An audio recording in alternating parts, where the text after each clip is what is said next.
Assalamualaikum warahmatullahi wabarakatuh. Innal hamdalillah nahmaduhu wa nasta'inuhu wa nastaghfiruh wa na'udzu billahi min syururi anfusina wa min sayyiati a'malina. May yahdihillahu fala mudhillalah wa may yudlil fala hadiyalah. Asyhadu an la ilaha illallah wahdahu la syarikalah wa asyhadu anna Muhammadan abduhu wa rasuluh, amma ba'du. Alhamdulillah, pada kesempatan kali ini izinkan saya menjelaskan kembali terkait dengan landasan dasar tradisi perkembangan sains dalam tradisi barat. Namun sebelum jauh ke sana, tetapi perlu kita mencoba menelusuri sejarah perkembangan ilmu pengetahuan di dunia barat. Secara perspektif sejarah, ilmu pengetahuan dan filsafat itu merupakan satu kesatuan yang tidak bisa dibedakan antara satu dengan yang lainnya. Hal ini memiliki arti bahwa filsafat merupakan bentuk awal dari ilmu pengetahuan. Hal ini karena ditandai juga oleh kerja pikiran yang membedakannya dengan kepercayaan Yunani kuno yang cenderung membesarkan mitos atau mitologi. Hal ini sebagai bentuk kepercayaan masyarakat pada waktu itu.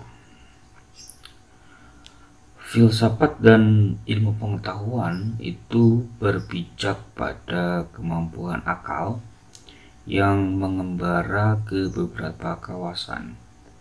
Hal ini menunjukkan adanya ketitiktemuan di antara perbedaan bentuk antara keduanya, baik filsafat ataupun ilmu pengetahuan. Secara sederhana, filsafat itu hanya cakrawala pemikiran, sedangkan ilmu pengetahuan merupakan kajian yang sangat luas sehingga menemukan sebuah bentuk yang berbeda dari bentuk aslinya. Nah, dalam hal ini berhubungan juga dengan keragaman dari pemahaman, sehingga terjadi pemahaman dan aplikasinya yang nyata. Di balik terwujudnya sebuah keragaman bentuk dalam ilmu pengetahuan itu telah membentuk sebuah kemajuan ilmu, sekalipun dari awal memang sudah nyatu. Namun untuk mengetahui sejarah dan perkembangan ilmu pengetahuan dalam konteks ini, mungkin kita perlu mengkaji dari perspektif zaman, fase, ataupun abad yang masing-masing itu memberikan corak tersendiri sebagai karakteristik setiap zaman atau abad yang berkembang. Hal ini, sejarah dan perkembangan itu meliputi fase zaman yang panjang tentunya. Nah, ketika berbicara tradisi sains dalam tradisi barat, perlu kita mengkaji dari pandangan awal, yaitu zaman Yunani kuno.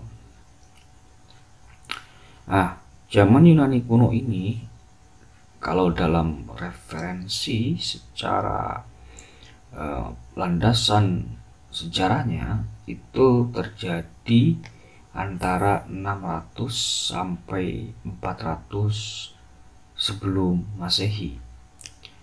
Nah, awal-awalnya zaman Yunani kuno merupakan fase pertumbuhan pemikiran yang filosofik, berbeda dengan kondisi pada saat itu yang didominasi oleh metode atau metodologi purbakala.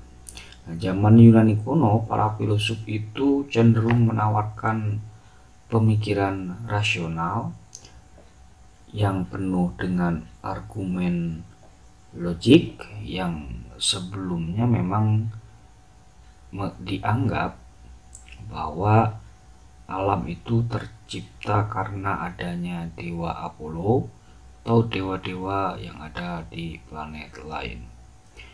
Argumen yang ditawarkan para filosof di zaman Yunani kuno ini cenderung menganggap bahwa alam ini berasal dari air. Hal ini sebagaimana dikemukakan oleh Thales. Bahkan Thales menambahkan bahwa air adalah segala sesuatu, sebab air itu dibutuhkan oleh semua yang ada. Air juga dapat diamati dalam bentuk yang bermacam-macam. Nah, dalam hal ini, air dapat berbentuk benda halus, uap sebagai benda cair, ataupun juga sebagai benda keras. Nah, air ini dapat diamati di mana-mana, misalnya di laut, di danau, atau mungkin di kamar mandi kita, dan bahkan mungkin ketika kita makan sekalipun, air juga ada. Itu perdebatan tentang ilmu pengetahuan di awal-awal di zaman Yunani kuno.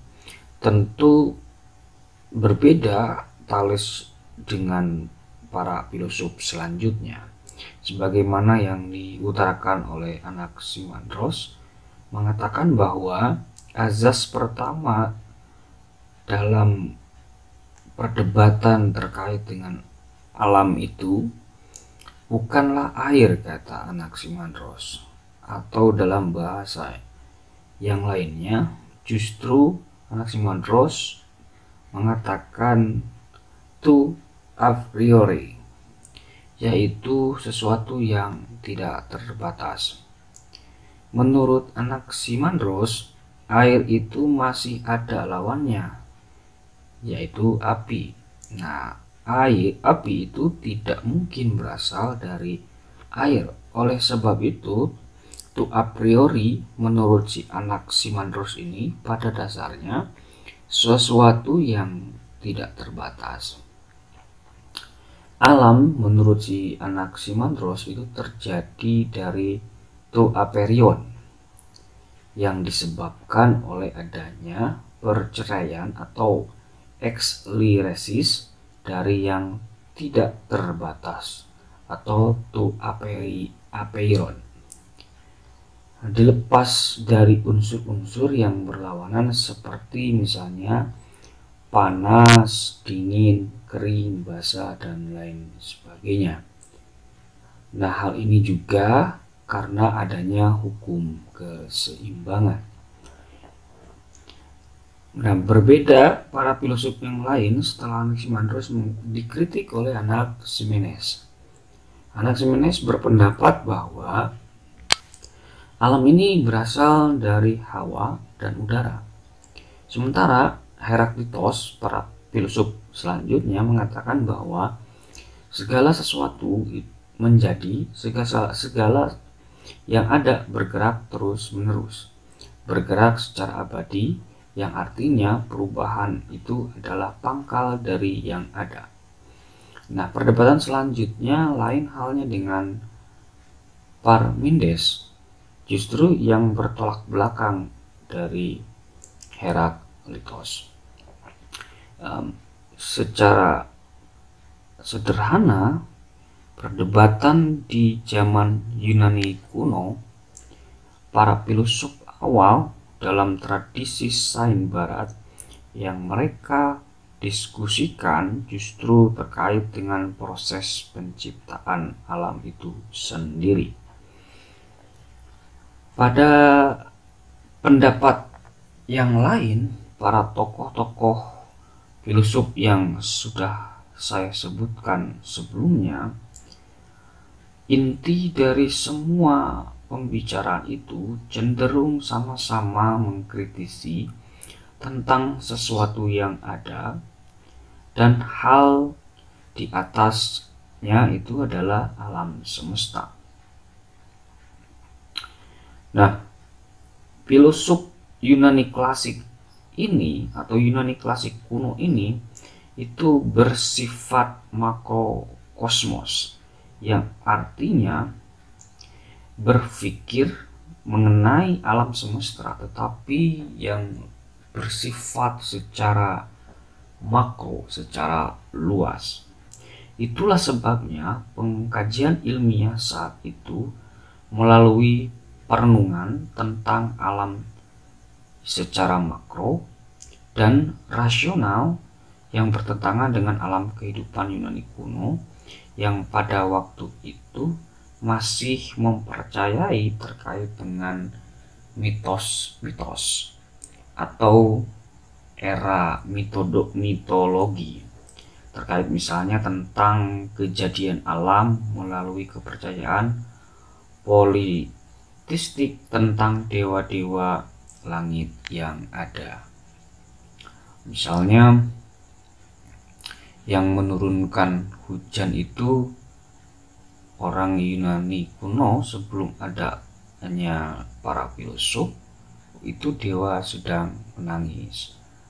Air misalnya turun dari langit karena dewa menangis, atau ada angin yang menghembus menandakan itu karena pandangan para dewa sedang bersin, mungkin bisa saja. Nah, itulah perdebatan awal tentang tradisi sains di zaman Yunani kuno.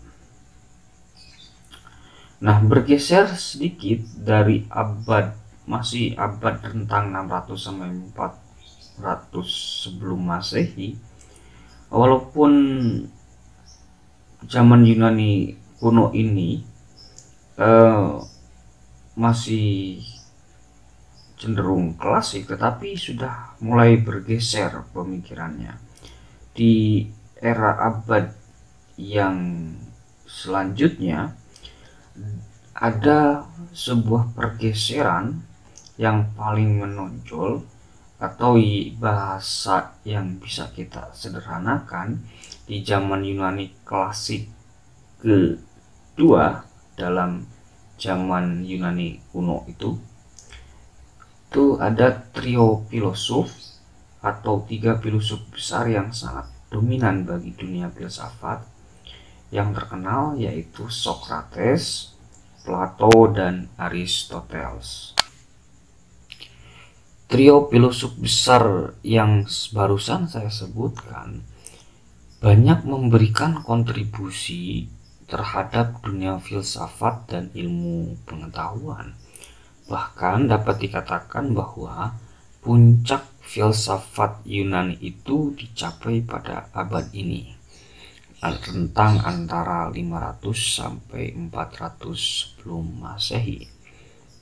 Di era trio filosof besar ini banyak sekali temuan filosofis yang memiliki sumbangsi besar pada zaman ini khususnya, atau di era kontemporer.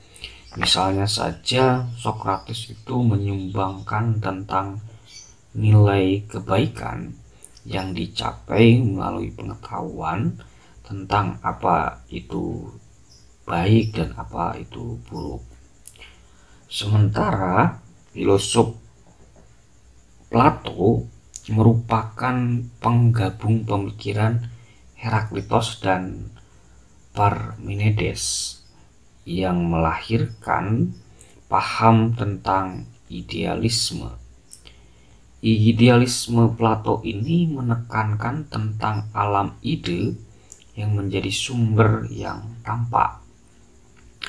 Ia sebetulnya memiliki kesimpulan bahwa yang nampak itu bukan yang sesungguhnya, melainkan apa yang ada di balik yang nampak itu, atau behind scan. Pada setiap yang ada terdapat ide-ide yang secara sederhana adalah salah satu yang dicontohkan oleh Plato itu manusia. Tetapi yang tertinggi tentang jiwa manusia itu justru ada di alam ide. Itu menurut Plato. Lain halnya dengan filosof yang selanjutnya, yaitu murid dari Plato, yaitu Aristoteles, yang sedikit berbudi dengan gurunya. Aristoteles cenderung mengabaikan ide sebagai sesuatu yang tertinggi, melainkan Aristoteles mengatakan bahwa apa yang nampak itu yang sebenarnya. Dari pemikiran inilah lahir paham realisme. Realisme ini merupakan paham filsafat yang mengakui adanya sumber gerak di balik yang nampak itu. Secara rangkuman dari 3 filsuf besar yang sudah saya sebutkan barusan, yang paling tampak yang hari ini bisa kita diskusikan dan masih terjadi perdebatan di era kontemporer, yaitu paham idealisme dan paham realisme. Nah, jadi dari ketiga tokoh inilah cikal bakal pengembangan ilmu pengetahuan dimulai, karena merekalah yang memulai berpikir yang sebelumnya di era Yunani kuno di abad awal-awal, yang perdebatan antara Aristoteles, Thales, Anaximandros, Anaximenes itu lebih kepada makrokosmos. Nah, pemikir atau filsuf selanjutnya itu justru berpikir lebih mikrokosmos, yaitu memasuki alam dan seisinya, termasuk manusia itu sendiri. Bahkan Aristoteles itu membagi filsafat menjadi 4, yaitu logika, yang kedua filsafat teoretik, yang atau metafisik, fisika dan matematik di era kontemporer yang bersifat teoretik. Ada filsafat praktik, yaitu politik, ekonomi, dan etika. Dan terakhir, menurut Aristoteles ada cabang filsafat itu yang disebut dengan filsafat poetika atau terkait dengan estetika, yang berbicara tentang seni-seni keindahan. Inilah landasan ontologis ilmu pengetahuan dan juga sekaligus menjadi landasan epistemologis. Pandangan Aristoteles tersebut terkait dengan pembedaan atau pembagian filsafat menurut Aristoteles. Aristoteles memetakan adanya konsep filsafat sebagai landasan pengembangan ilmu pengetahuan itu sendiri. Gagasan trio filosofis ini diteruskan oleh filosof-filosof berikutnya sebagai upaya untuk meneruskan dan mengembangkan pemikiran dari 3 filosof besar barusan yang saya sebutkan. Tercatat adanya stoicisme, itu berbicara tentang etika, Ada epikurisme juga berbicara tentang etika. Selanjutnya yang paling berpengaruh di abad selanjutnya, yaitu kisaran abad 205 sampai 207 sebelum Masehi, itu paling besar itu pengaruhnya terkait dengan paham Neoplatonisme. Ada yang namanya filsuf dari Mesir bernama Asli Plotinus. Ia merupakan pendukung trio filsuf yang sudah saya sebutkan barusan. Ia cenderung mengatakan bahwa seluruh kenyataan ini merupakan suatu proses emanisasi yang berasal dari yang esa. Yang esa adalah sumber dari yang ada. Nah, konsep ini banyak dikembangkan ke dalam nilai-nilai dari doktrin agama, sebab ada relevansinya dengan kaidah agama. Untuk memperkuat doktrin agama ini digunakan argumen akal seperti yang ada dalam pandangan Neoplatonisme. Jadi ilmu pengetahuan pada saat ini bukan hanya bergerak dari masalah makrokosmos ke mikrokosmos, bahkan melampaui pada hal-hal yang berada pada masalah metafisik. Nah, zaman ini berlangsung hingga awal abad pertengahan Masehi. Yang berkembang yaitu terkait dengan logosentris.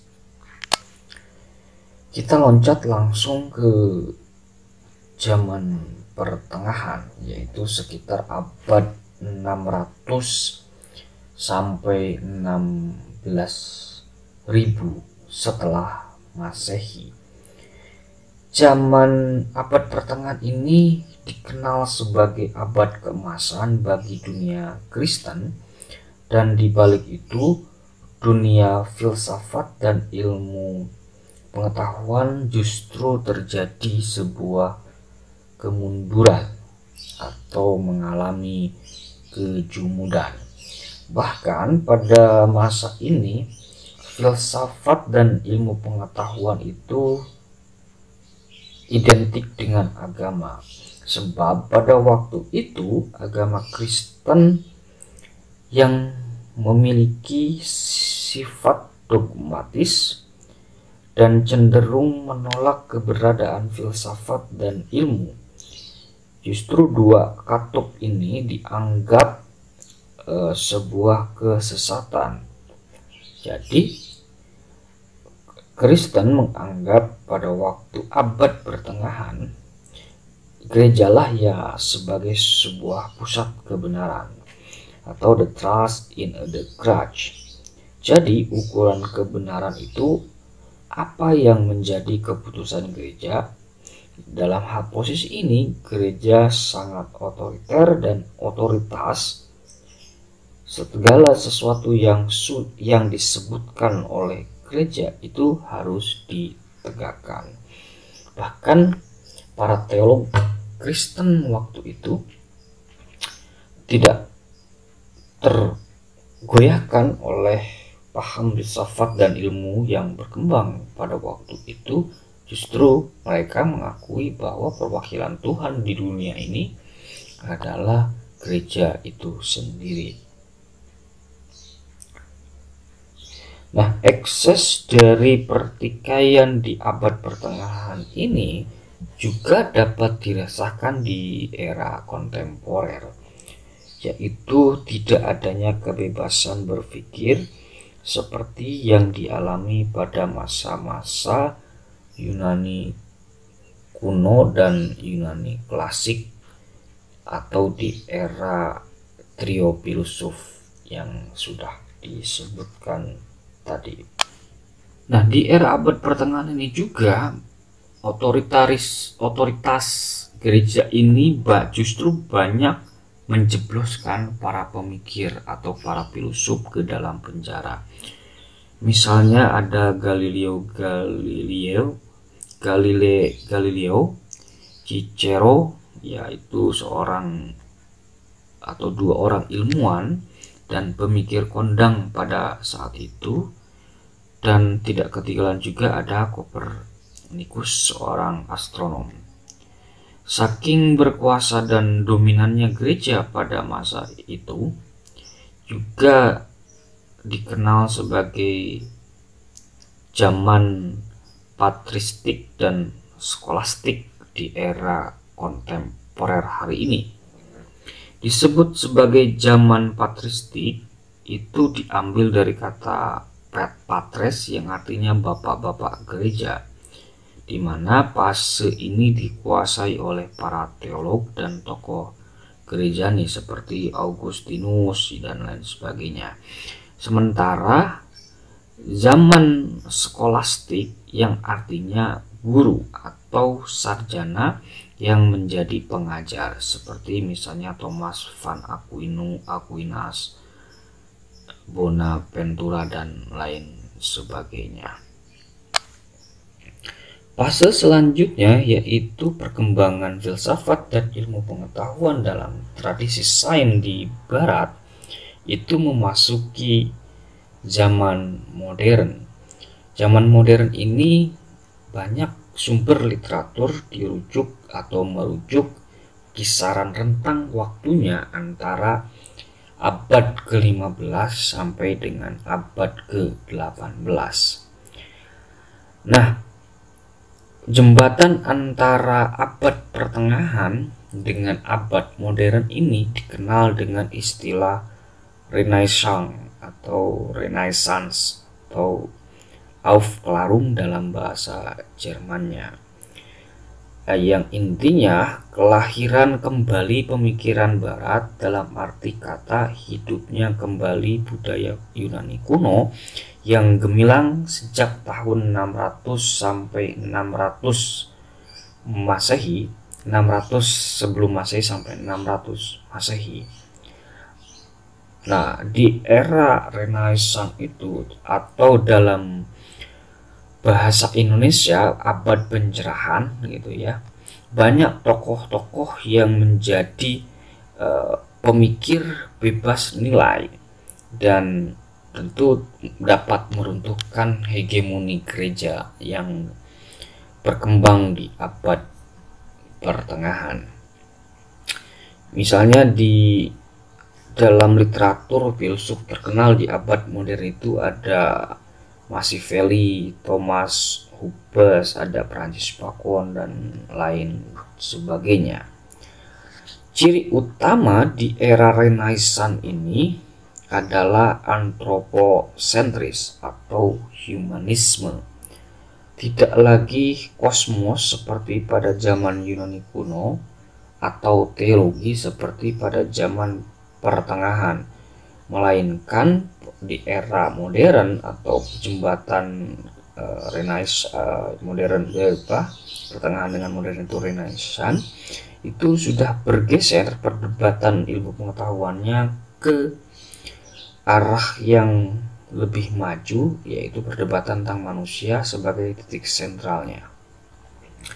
Zaman ini sangat menaruh perhatian pada bidang seni, lukis, patung, arsitektur, musik, sastra, filsafat, ilmu pengetahuan, bahkan teknologi.